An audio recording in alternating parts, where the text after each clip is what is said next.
ರಮೇಶ್ ಜಾರಕಿಹೊಳಿ ಹೇಳ್ತಾರೆ ಡಿ.ಕೆ. ಶಿವಕುಮಾರ್ ಮತ್ತು ಲಕ್ಷ್ಮೀ ಹೆಬ್ಬಾಳ್ಕರ್ ಸೋತಿದ್ದಾರೆ ಅಂತ.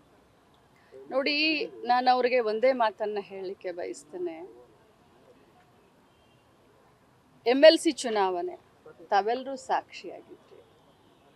ಯಾರ ಸೊಕ್ಕಿನಿಂದ ಏನಾಯಿತು ಅನ್ನೋದು ತಮಗೆ ಗೊತ್ತು. ಇಡೀ ಕರ್ನಾಟಕ ರಾಜ್ಯದಲ್ಲಿ ಹೈಯೆಸ್ಟ್ ಲೀಡ್ನಿಂದ ನನ್ನ ತಮ್ಮ ಚಂದ್ರರಾಜ್ ಹಟ್ಟಿಹೊಳಿಯವರು ಗೆದ್ದರು. ಇದೇ ಗ್ರಾಮೀಣ ಚುನಾವಣೆಯಲ್ಲಿ 2023 ಅಸೆಂಬ್ಲಿ ಚುನಾವಣೆಯಲ್ಲಿ ಶತಾಯಗತಾಯ ನನ್ನನ್ನು ಸೋಲಿಸಲೇಬೇಕು ಅಂತ ಬಂದಿದ್ರು. ಅದಕ್ಕೆ ಜನ ಏನು ಉತ್ತರ ಕೊಡ್ತು ಅಂತ ಅದಕ್ಕೂ ಗೊತ್ತು. ದೊಡ್ಡ ಹಾರವನ್ನು ತಂದು ಲಕ್ಷ್ಮೀ ಹೆಬ್ಬಾಳ್ಕರ್ ಕೊರಳಿಗೆ ಹಾಕ್ತೀನಿ, ನಾನೇ ಅವರನ್ನು ಗೆಲ್ಲಿಸಿದ್ದೆ 18ರಲ್ಲಿ, ಈಗ ನಾನೇ ಸೋಲಿಸ್ತೀನಿ ಅಂತ ಅಂದಿದ್ರು. ನಾನು ಇನ್ನೂವರೆಗೂ ಆ ಹಾರ ಎಲ್ಲಿದೆ ಅಂತ ನಾನು ಕಾಯ್ತಾ ಇದ್ದೀನಿ. ನೋಡಿ, ಗೆದ್ದ ಮೇಲೇನೂ ಆ ಉತ್ತರ ಕೊಡಲಿಲ್ಲ ನಾನು ಅವ್ರಿಗೆ. ಈ ಮಾತಿಗೂ ನಾನು ಉತ್ತರ ಕೊಡೋದಿಲ್ಲ. ಕಾಲಾಯ ತಸ್ಮೆ ನಮ.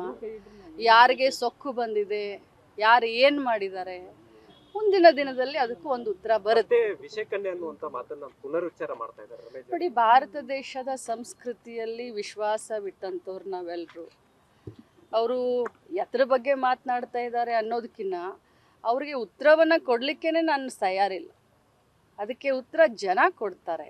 ಅವರು ವಿಷಯ ಕನ್ಯೆ ಅಂತಾರೋ ಇನ್ನೊಂದು ಕನ್ಯೆ ಅಂತಾರೋ, ಅವ್ರು ಏನನ್ನೋದು ಇಡೀ ಕರ್ನಾಟಕ ರಾಜ್ಯದ ಜನ ನೋಡಿದೆ. ಅವರ ಸಂಸ್ಕೃತಿ ಎಂಥದ್ದು ಅನ್ನೋದನ್ನ ರಾಜ್ಯದ ಜನ ನೋಡಿದೆ. ಅವ್ರ ಬಗ್ಗೆ ನಾನು ಯಾಕೆ ಪಾಪ ಮಾತಾಡಲಿ? ಅವರೆಲ್ಲ ದೊಡ್ಡವರು, ಅವ್ರ ಬಗ್ಗೆ ಯಾಕೆ ಮಾತಾಡ್ಲಿ?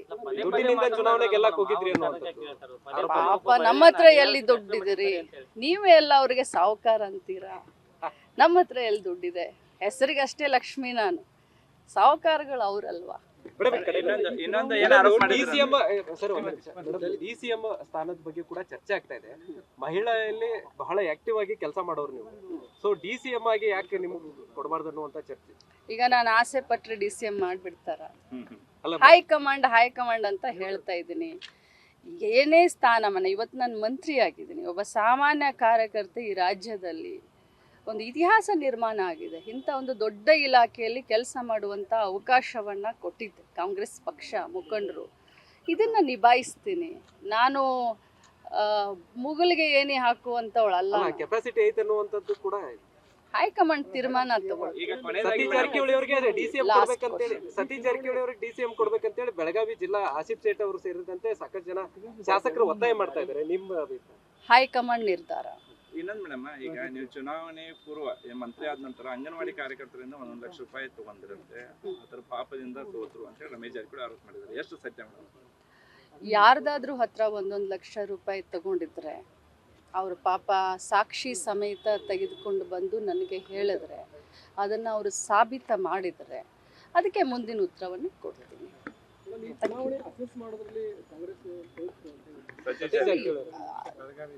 ನೋಡಿ, ಅದು ಸತೀಶ್ ಜಾರಕಿಹೊಳಿಯವರ ವರ್ಷನ್ನು ಕೂತ್ಕೊಂಡು ಇನ್ನೂ ಚರ್ಚೆ ಮಾಡ್ತೀವಿ. ಎಲ್ಲಿ ಅಸೆಸ್ ಮಾಡೋದ್ರಲ್ಲಿ ಹಿನ್ನಡೆ ಆಗಿದೆ. ಯಾಕಂತಂದರೆ ಜವಾಬ್ದಾರಿ ಸ್ಥಾನದಲ್ಲಿ ಇದ್ದಾಗ, ಗೆದ್ದಾಗ ನಾನು ಬೀಗೋದಾಗಲಿ, ಸೋತಾಗ ಇನ್ನೊಬ್ಬರ ಮೇಲೆ ಆರೋಪ ಮಾಡೋದಾಗಲಿ, ಒಂದು ಮಾತನ್ನು ಯಾವಾಗಿದ್ರು ಹೇಳ್ತೇನೆ, when you win the election you have to be a large hearted. When you lose your election you have to be a bold hearted, very bold hearted. So ಅದಕ್ಕೆ ಈಗ ಬಹಳ ಧೈರ್ಯದಿಂದ ಸಂಘಟನೆಯನ್ನು ನಿರಂತರ ಮಾಡೋಣ ಅಂತ ಹೋಗ್ತಾ ಇದ್ದೀನಿ. ಸೊ ಅಸೆಸ್ಮೆಂಟ್ನಲ್ಲಿ ಸೋತಿದ್ದೀನೋ ಇನ್ನೊಂದರಲ್ಲಿ ಸೋತಿದ್ದೀನೋ ಚರ್ಚೆ ಮಾಡ್ತೀನಿ. ಇನ್ನೊಂದು ಶಕ್ತಿಗಳು ಯಾವ ಮೇಡಮ್ ಸೋಲಾಕ್? ನಿನ್ನೆ ಭಾಷಣದಲ್ಲಿ ಎರಡು ದೊಡ್ಡ ಶಕ್ತಿಗಳು